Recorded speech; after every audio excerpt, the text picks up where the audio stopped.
Hey there everyone, and welcome to some RPG horror stories from Reddit with DnD Doge. In today's video, we have a tale about a Dungeons & Dragons group getting some new party members, only to discover that the players suffer from Satanic panic syndrome. A story about a player getting shafted just for describing an action wrong, and more. But first, as is tradition, let's up our psychic damage protection that these stories are sure to induce, with some kitties.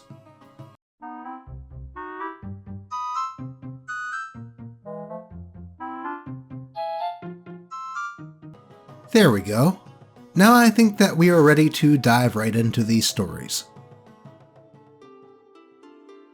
Religious Dude Freaks Out and Ruins the End of the Campaign by Reddit user Beanade. My current campaign, my players have been trying to stop a cult from gathering the components for a ritual that the leader believed would allow him to ascend to a greater being. After a few sessions, we unfortunately lost one of our players to scheduling conflicts, and our wizard player said that he had a friend that he'd told about the campaign, and that him and his wife were interested in joining. So the next week, the group was introduced to our new players, who we'll call Tom and Tom's wife.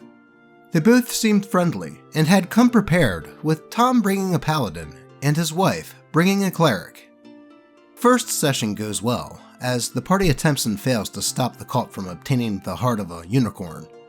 When the next session rolls around, I introduce a tiefling NPC, and Tom takes an immediate disliking to them, threatening them and calling them demon spawn. I thought, okay, cool, like this is good roleplay and it fits his character. Some weeks go by, and the party has victories and defeats, as they attempt to foil the cult and find their lair. In the penultimate session, the party fights off a full-on assault on the Temple of the God of Justice.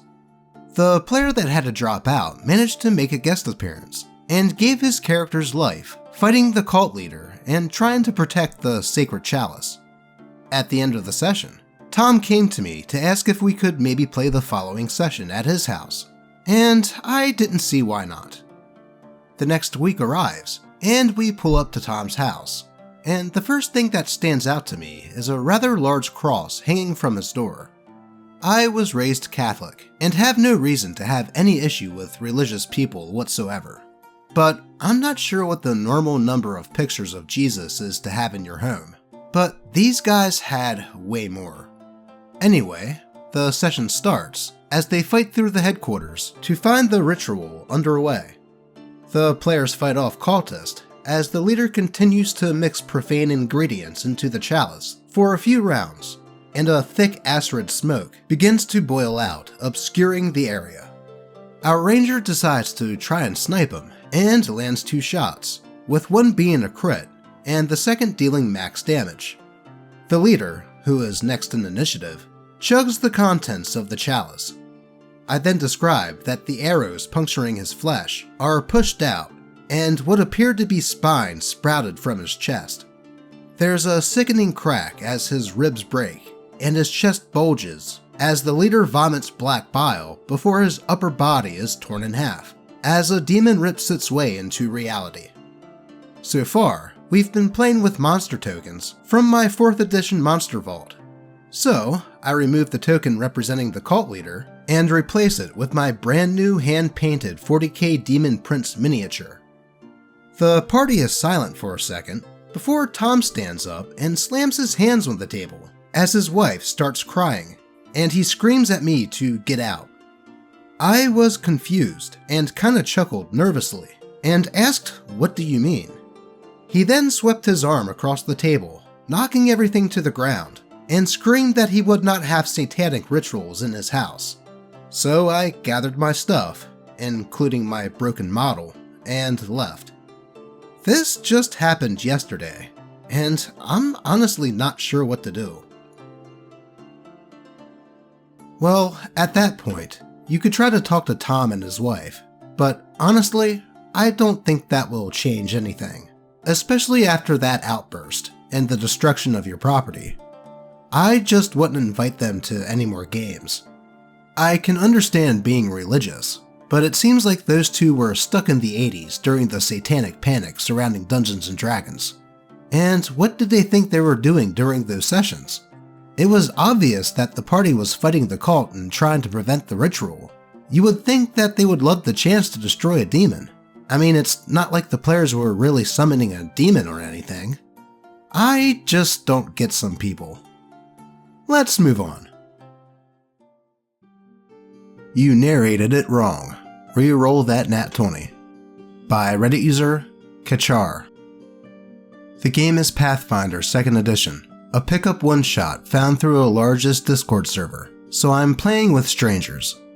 I create my brutish orc ruffian, fighting with a free hand and a morning star. Some rules necessary to understand this story. In Pathfinder 2nd Edition, you need a free hand or a weapon allowing a specific maneuver, like a whip allowing you to trip, in order to do athletics checks to grapple, trip, or disarm enemies. My character is built to do this by only fighting with a weapon in one hand. I have the Titan Wrestler feat, allowing this, even against creatures much larger than myself. Also, you have 3 actions per turn. Tripping someone cost you 1, and moving up to your max speed cost you 1. Long story short, I didn't cheat in any way. We meet up and everything goes well. We get a mission, have a little social encounter convincing a ferryman to get us to our destination, and go through our first fight and some haunts and hazards. Think traps and stuff, all inside a tomb. People are narrating their actions and joking around, so all is good and fun is had. We come to a room with a 6 meter, 20 feet for you non-metrics, tall skeleton sat on a throne, and to nobody's surprise, end up fighting it as it wakes up. It lumbers towards the champion who stood closest and lands a good hit. Then it's my turn, so I narrate the following. Seeing it turn back to me and start to attack our champion, I run in and slam my shoulder into its knee, trying to bring it down. I then move my token in the virtual tabletop and then roll my trip. And it was a nat 20. Hell yeah, that skeleton is going prone. The GM then steps in and tells me that I can't trip the enemy by shoulder barging its knee. I'm confused. I have a free hand, I have Titan Wrestler, and I have the actions that I need to do this. The GM tells me that I need to use my hand to trip an enemy. I don't get it. The rest of the table doesn't get it. Increasingly terse, the GM explains again, until it dawns on us that my narration is the only issue here. I should have narrated my walking up, one action, and then grabbing the knee and yanking it from under the skeleton, instead of illegally combining 2 actions into one, an actual quote from my GM. I try to explain that I know I'm doing 2 actions and just narrated them in one go, and the other players even back me up on this. The GM does not relent, but graciously allows me to take back my 2 actions. At this point, I and the other players have checked out of this game. I move my token to the exact same spot and roll the exact same check again. I succeed, but not critically this time. I then strike the prone skeleton without bothering to narrate it, and pretty much all narration from the players' sides stops until we dispatch the skeleton and finish the one-shot. The GM essentially killed the fun in a pretty good session for no actual reason at all. And the most frustrating thing is, the only difference between a critical trip and a normal success is a d6 damage from falling down, on a creature that must have had 100 plus HP. Yeah, I have to agree that the Game Master's call on that is complete BS.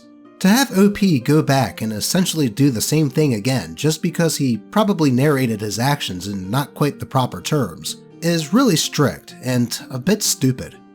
Hell, even the other players were like, WTF. So it's no wonder that kinda killed the fun for the rest of the one-shot. But with that said, let's get to today's final story. I ended our first game before it even began because of bickering and infighting. Did I do the right thing? By Reddit user T-Noobs. Background.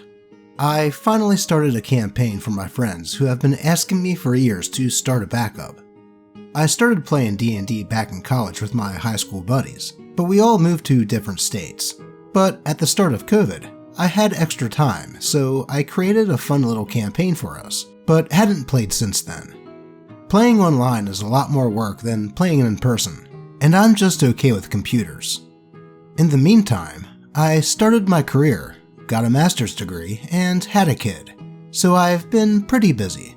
But my friends kept bugging me, and since I have more time in the summer, I sat down and designed an adventure for us. The group consisted of my best friend and his wife, who I've played with before, my other best friend from high school, who had never played but is very into nerdy stuff, and the vocalist from my old band, who admittedly just wanted to do the combat part and be silly. To start off, I created a little prologue adventure. The players played pre-made characters to learn the basics of D&D and understand the event that is kicking off the campaign. The game went great, the players wanted more, and they were excited to play again. The characters. So my players created their characters, and we all discussed how they would fit into the story, and there was already a worrying amount of chaotic neutral energy. I am not a big fan of the classic alignment chart, almost entirely because of chaotic neutral. I feel players often misunderstand alignment and use it to justify annoying behavior, but the characters consisted of a zealous but inexperienced cleric, a snake oil selling rogue who plans on being a swashbuckler, a druid with Alzheimer's. The player even asked if her character could get disadvantage on intelligence and dexterity saving throws while the sun was going down, and an Alex Jones-inspired bard. So already some red flags from my perspective, but I want players to have fun and do their thing, so I accepted them. The campaign. So I decided to start with the cleric, and the only first-time player. His parish gives him a quest to investigate a mysterious church that has appeared in a nearby forest. He is told to hire some locals to help him on this quest, and I had the player characters along the path for this character to conveniently run into. Are there better ways to introduce players? Probably, but we all know it's a bit awkward to give players a reason to work together. The problem. The problems start almost immediately. The rogue is introduced the way that the player asked to be introduced, by peddling some snake oil to the locals. He rolls a 16 on a performance check. He's doing good. Then, the cleric wishes to know if this is a scam, and he rolls a nat 20 on perception check. The rogue, who is the most experienced player, tells the cleric what he's doing, that it's a sham, yada yada. The cleric responds by stating that he wants to incinerate the people involved with burning hands. The rogue jumps in to talk him down, but the cleric uses the classic, "This is what my character would do." But I break to intervene, and ask if there is something that the rogue can do, maybe donate to the church to atone for his sins, and the cleric accepts. They then move on to the Alex Jones-inspired bard yelling conspiracy theories at a crowd. I was honestly looking forward to this the least. The rogue and the bard get stuck in an argument loop, and neither were good enough at improv to get out of it. But again, they didn't want to break character, so I again break the fourth wall to help them, and they end up adding the bard to the party. And it turns out, the bard was actually the most helpful in moving things forward. Finally, we get to the sundowning druid. I made things easy. Massive bugs were attacking the trees by her little woodland cottage. The rogue jumps into action and one-shots one of the bugs, and then the druid reacts by attacking the rogue. The cleric then wants to again cast Burning Hands, and the druid wants to cast Burning Hands as well. Things are falling apart. I really can't stand when players attack other players. I gave the newbie a pass because it was his first time, but this is someone that I've played with often. The bard, in character, says that this is stupid and he's continuing on the path towards their adventure, and that they can join him or not, and I think him out of character for trying to stay on track. The druid responds with saying, "I have no reason to join them." I was very frustrated. I literally handed her a reason to be indebted to the party, and she turned it on its head. By this point, nearly 2 hours had gone by, and we had made basically no progress. So I stopped the game, told them I was sorry, and that maybe we could try again next week. I messaged them all separately and explained that I made some sacrifices and put a lot of work into this, just to listen to them bicker for 2 hours, and not take advantage of opportunities to work together. There are certainly things I could have done better, but still, I felt pretty insulted. Was I out of line? Well, OP, I can certainly say that you are not out of line for feeling insulted by the actions of the players. You spent your free time making an adventure for them to go on after they kept bugging you to do so, and when you did, they all decide to go all murder hobo on each other. Hell, OP even did the right thing by trying to get things back on track above table, and let the players know that what they were doing was not any fun for you, and that you didn't want that type of thing in the game. And yet, at the first monster encounter, they turn on each other. I in no way blame OP for ending the game right then, and I would say to talk to them all in a group and let them know that isn't the type of game that you're looking to run, and maybe see if things can go better in another session. If not, you are in no way obliged to run anything for them. Though, that is all I have for you today. As always, I really do appreciate all of you, and may your games remain horror story free. Until next time.